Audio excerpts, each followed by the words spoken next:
আপনারা দেখছেন ঝালমুড়ি বানানো আমাদের প্রিয় কুড়ান ভাইয়ের।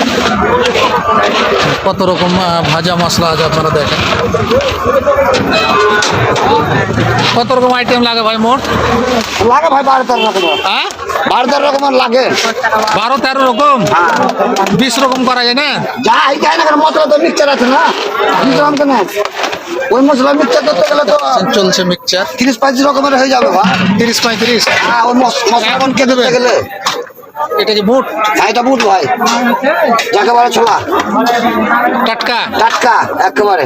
ঘি দিয়ে ভাজা নাকি? হ্যাঁ ঘি দেওয়া ভাজা মানে একেবারে।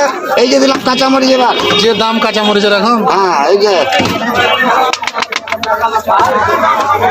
এইটা কি? এইটা এটা ভাই মশলা, তেল মাখানো মশলা। এটা রাইট। কত রকম আছে তেলের মধ্যে? এখানে মশলা আছে 12-13 রকমের ভাই।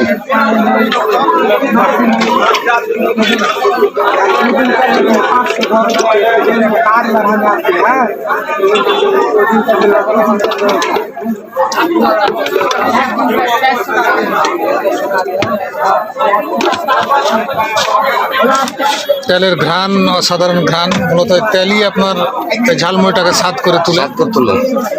আপনারা ঝালমুড়িতে যে স্বাদটা পান এটা এখানে আঁকানো হচ্ছে।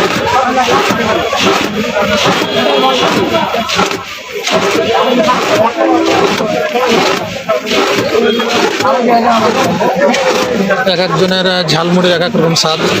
তারপরেও পুরানো ভাইয়ের ঝালমুড়ির স্বাদটা একেবারে অসাধারণ। আপনারা দেখেন কত রকম বাদাম মুড়ি সাজানো রয়েছে। সবগুলো জনগণের জন্য প্রস্তুত অলরেডি হয়ে গেছে, খেলে বুঝতে পারা যাবে। লেন ভাই অসীম আজকে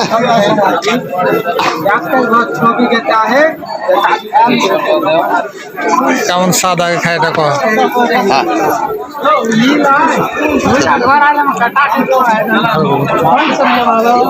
কেমন স্বাদ?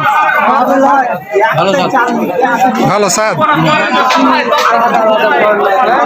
মূলত এই তেলটাই হচ্ছে আপনারা দেখতে পাচ্ছেন যে স্বাদের মূল। এই তেল করা আসলে সহজে কাগজ শিখায় না।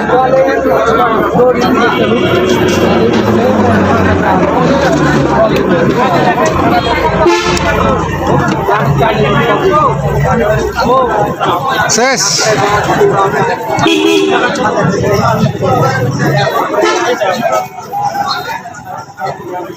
সব কিছুতেই শিল্পীর ছোঁয়া। দেখেন যে কত তাড়াতাড়ি একটা পুরিয়া করা যায়।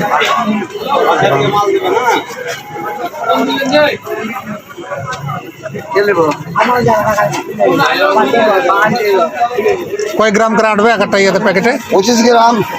25? 20 টাকা 100।